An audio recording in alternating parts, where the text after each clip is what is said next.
There is a life. I'll see ya.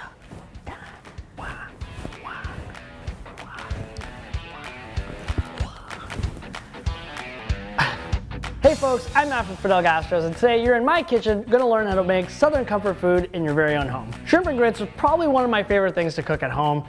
Tons of great flavor, tons of great spice, goes together like harmonicas and foot stomping, or lemon trees and grasshoppers. Either way, I've teamed up with Clubhouse Spices to bring you this dish so you can make it in the comfort of your own kitchen. All right, so the first step in this recipe is we're going to make some grits. If you're a little confused as to what a grit is, never fear, I shall explain. Dehydrated corn that we are going to bring back to life with a little bit of water, butter, cream, and cheese.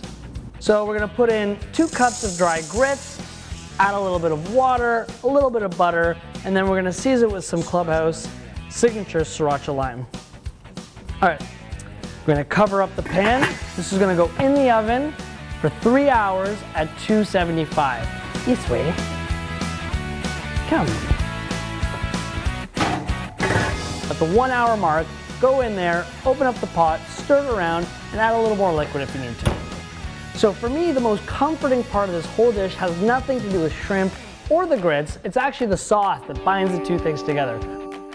So the reason why it's called a Trinity sauce is you highlight 3 main ingredients. In this case, we're going to use celery, onions, and some bell peppers.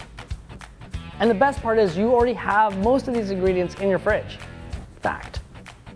So first we're going to add a little bit of butter and let that melt down. Melting, melting, melting. Then we're going to add a little bit of chopped onion, a little bit of fresh garlic. Then we're going to add a little bit of yellow pepper, a little bit of red pepper, and some celery. Then you're going to add juice from 1/2 a lemon. Now we're going to add a little bit more flavor. We're going to use garlic powder and then a little bit of paprika. At this point, all your veg is definitely much softer, but you don't want it mush. You want there to be a little bit of bite still.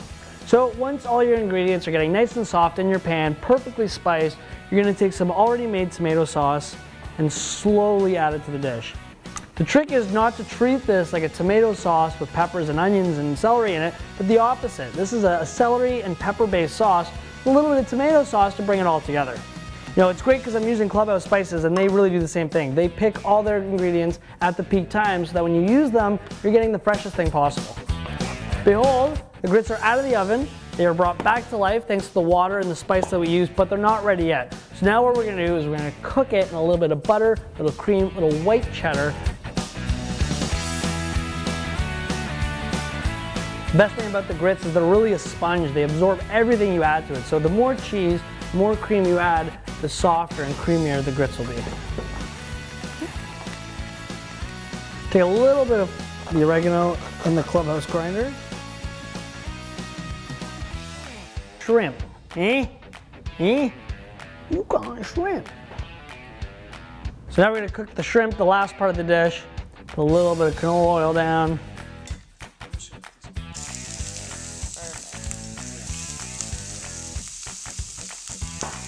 A little bit of salt.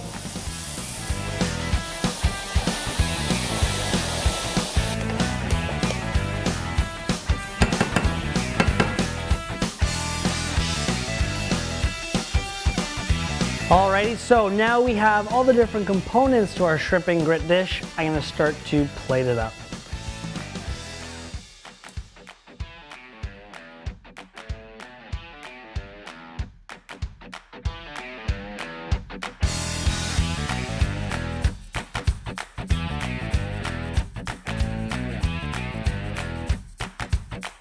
Well, there you have it, folks. One of my favorite comfort food dishes, shrimp and grits. Thanks so much for watching, and be sure to check out justcookcanada.com for more Clubhouse-inspired recipes, and be sure to follow us on Instagram at clubhouse.ca.